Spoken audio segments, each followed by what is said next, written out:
Selamünaleyküm. Aleykümselam. Sabahına sahip olsun. İyi dersler olsun. Bakın mı? Tekrar edelim. Çünkü buralara ezbere düşmemiz gereken alanlar zaten. Bir taraftan da okumuş oluruz bunu. Evet, başla bakalım. Sen de takip ediyorsun. Siz diğer arkadaşlarla cüzünüze çalışıyorsunuz. Sen sonra bakmıyorsun. Cüzünüze çalışıyorsunuz. Her zaman olduğu gibi. Çekecekleri dikkat ediyorsun.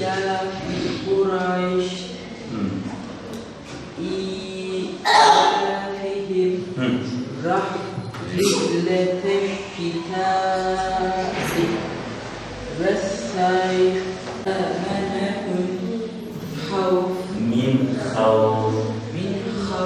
Tamam, sen eraytellezi as-sureyi devam et. Araytellezi yükezzibu bis-sin. Fezâlikellezi yedu'ul yetim. Ta'amil miskin. Feveylül lil-musallin. Ellezîne hum an salatihim sahûn. Evet. Böyle Furkan yumurta yemeyi çok sever. Sucuklu yumurta özellikle yağlı. Oldu mu bayılır. Tamam Furkan, nereydi dersin ismi? Kaç kere okudun? 20 kere. 20 kere okudun mu? Tamam, şu sırayı oku bakalım şöyle Furkan. Dibe. Evet. Mira. Evet. Ümrera.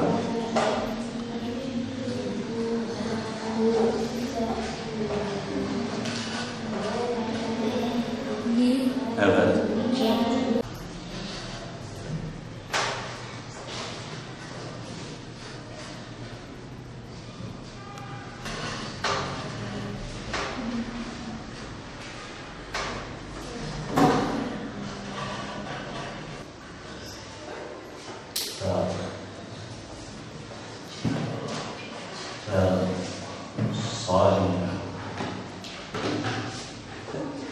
Bismillahirrahmanirrahim. Bismillahirrahmanirrahim. İnna a'taynakel kevser. İnna a'taynakel kevser. Fesalli li rabbike menher. İnne şânike huvel ebtar. 2 ay gibi bir süre oluyor ancak yaza bize. Bu eğitim süreci içinde Elif Cüzü'ne gelenler, Elif Cüzü'nden başlayanlar, işte Elif Cüzü'nden Kur'an-ı Kerim'e geçirmeye çalışıyoruz. Önceki senelerden, önceki yazlardan Kur'an-ı Kerim bilgisi olan çocuklarımızı, onlara ayrıca Kur'an-ı Kerim sınıfı yaparak, yani Kur'an-ı Kerim'den başlatmak suretiyle yavaş yavaş eğitimimizi devam etmeye çalışıyoruz yani. Kur'an-ı Kerim haricinde de farklı eğitimler alıyorlar.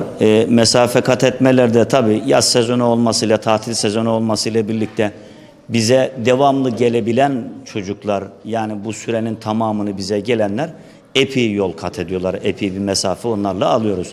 Mesela bizim bu sene cüze ilk defa başlamış olan arkadaşlar, yani onlardan aralarında gayretli olan ve devamlı olanların 20-25 gün, en geç 25 gün içinde Kur'an-ı Kerim'e başladık. Yani Elif'in dahi ne olduğunu hiç daha önceden görmemiş, ilk defa gelen çocuğumuza biz bunları verdik. Bunların örnekleri elimizde var. Aslında bütün öğrenciler bunu başarırlar. Yani bir hafta 10 gün içinde gayret eden bütün öğrenciler aslında başarırlar. Ama işte gayrete bağlı, bu evdeki ailenin de birlikteliğine bağlı. Maalesef şundan bizim tabii muzdaribiz biz şu konudan. Yaz Kur'an kurslarına aileler tarafından verilen ehemmiyetle normal zamandaki eğitime verilen ehemmiyet aynı değil maalesef. Normal zamandaki eğitime tabii ki öyle olması lazım. Daha ehemmiyet vermeleri veriyorlar. Ama yaz kursu olduğu zaman işte çocuk dersin yarısında da geliyor. İkinci derste geliyor. Fakat normal okula, normal eğitim sezonunda bunu çocuk yapamaz. Saatinde gelir ve saatinde çıkar, evine gider. Evde ders çalışırken takip edilir. Ama yazın bu maalesef ailelerimiz bu konuda gevşek davranıyorlar yani. Biz ailelere değil, burada zaten ailelerden önce çocuklarımıza biz daha önceden buradan bu yaz sezonu bitmeden tembihatlarımız oluyor.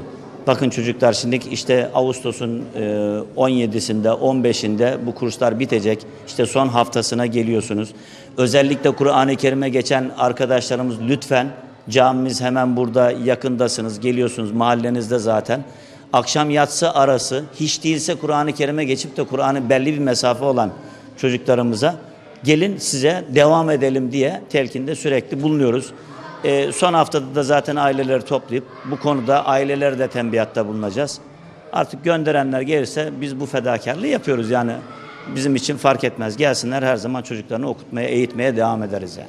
Kur'an-ı Kerim'in dışında sadece biz burada çocuklarımıza Kur'an-ı Kerim okutmaya çalışmıyoruz. Kur'an-ı Kerim'le ilgili, mealiyle ilgili bilgiler vermeye çalışıyoruz. İtikadi konuları, ahlaki konuları vermeye çalışıyoruz. Tarihi konu diyelim ona, siyer mesela, Peygamber Efendimizin hayatıyla, güzel örnekleriyle ilgili, Efendimizin bize güzel, çok güzel örnekleri var. O örneklerle ilgili ahlaki boyutu vermeye çalışıyoruz. Kur'an-ı Kerim bildiğiniz gibi insanın yaratılışından alın, tabiattan, yeryüzünden, gökyüzünden, yıldızlardan, her şeyden bahsediyor. Biz de çocuklarımıza bunlardan bahsediyoruz. Yani diğer bilgileri de vermeye çalışıyoruz. Kur'an-ı Kerim'in matematikten bahsettiğini anlatıyoruz. Mesela Kur'an-ı Kerim'in fiziki boyutu olduğunu bahsediyoruz. Biyolojik şeylerden bahsediyoruz. Yani her türlü kültürel anlamda bilgiler vermeye gayret ediyoruz. Şimdi eğitime, okula tercih etmemizin sebebi talebe çokluğumuz, camimizin yetersizliğiyle birlikte. Esas ana sebep yetersizliğimiz, evet. Ama okuldaki sınıf sınıf yapılan eğitim daha disiplinli oluyor. Camideki manevi atmosfer ayrı. Evet, onu biz burada o havayı yakalayamıyoruz ama okulu seçmemizin sebeplerinden bir tanesi de, ana sebeplerinden bir tanesi de caminin yetersizliğiyle birlikte eğitim alanı olarak işte okulun sıraları var, tahtaları var, yazı tahtası vesaire. Hatta bu şey var, projeksiyonu var. Bu projeksiyonlardan filan zaman zaman faydalanmak suretiyle çocuklara daha da bir bilgilendirme konusunda okul bize daha faydalı oluyor eğitim bakımından. Ama o manevi atmosferde çocuklarımızdan şey yapmak için zaman zaman çocuklarımızı alıyoruz, camiye götürüyoruz. Caminin içinde de eğitim yapıp onlara tanıtıp tekrar sınıflarımıza, eğitimimize dönüyoruz yani. Eğitmen sıkıntımız, yeterli sayıda eğitmen sıkıntımız yok. Yani sıkıntı bakımından illa sıkıntı dersek bu yok. Çünkü müftülüğümüz bize sağ olsunlar, oraya müracaat edenlerden bizim burada açmış olduğumuz sınıflarımıza yeterli derecede eleman gönderiliyor. Bize müracaatlar var. Yardımcı olan mahallede okuyan hafızlarımız vesairelerimiz var. Hafız çocuklarımızdan vesairelerine faydalanmak suretiyle bu açığımızı kapatmaya gayret ediyoruz.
Pekala, üçüncü olarak ikindi namazını, dördüncü olarak beşinci olarak yatsı namazını ve yatsı namazıyla günü ne yapıyoruz? Bitiriyoruz. Peygamberimiz sallallahu aleyhi ve sellem sizden birinizin kapısının önünde bir nehir olsa ve o kişi de bu nehirden günde 5 defa yıkansa üzerinde kirden eser kalır mı diye sordu.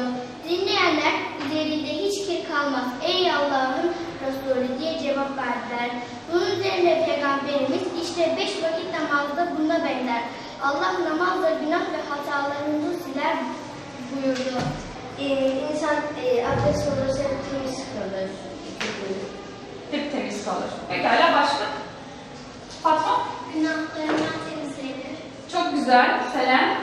Bir insan 5 vakit namaz kıldığında tüm günahları üstünde.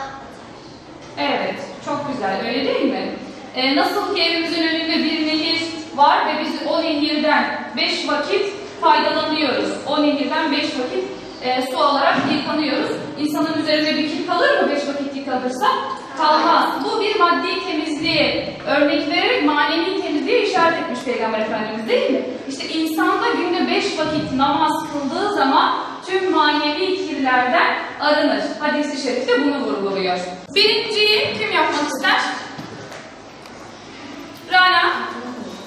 4 artı 4 artı 2 eşittir 10. Hangi namaz bu? Öğlen namazı. Öğlen namazı. 10 rekatlı değil mi? Evet. Diğerine geçelim. Feriha? 3 artı 2 5 akşam namazı. Akşam namazı. Çok güzel. Diğeri Medine. 4 artı 4 eşittir 8 ikindi namazı. Evet. Çok güzel. Diğeri Nisanur. 4 artı 4 artı 2 10 yatsı namazı. Yatsı namazı. Doğru. Ben Temmuz'un başında başlarım Kur'an'a. Kur'an'ı çok seviyorum. Cüzünü çok seviyorum. Öğretmenlerimi de çok seviyorum.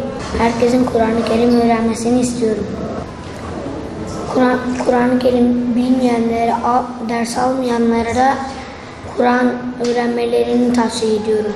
Adım Mansur, soyadım Türkmen. Temmuz ayında başladım Kur'an kursuna. Cüz'de katılmıştım, Kur'an'a geçtim. Ben herkese tavsiye ederim Kur'an kursuna gelmelerini istiyorum. Hocalarımızın verdiği eğitimden çok memnunum.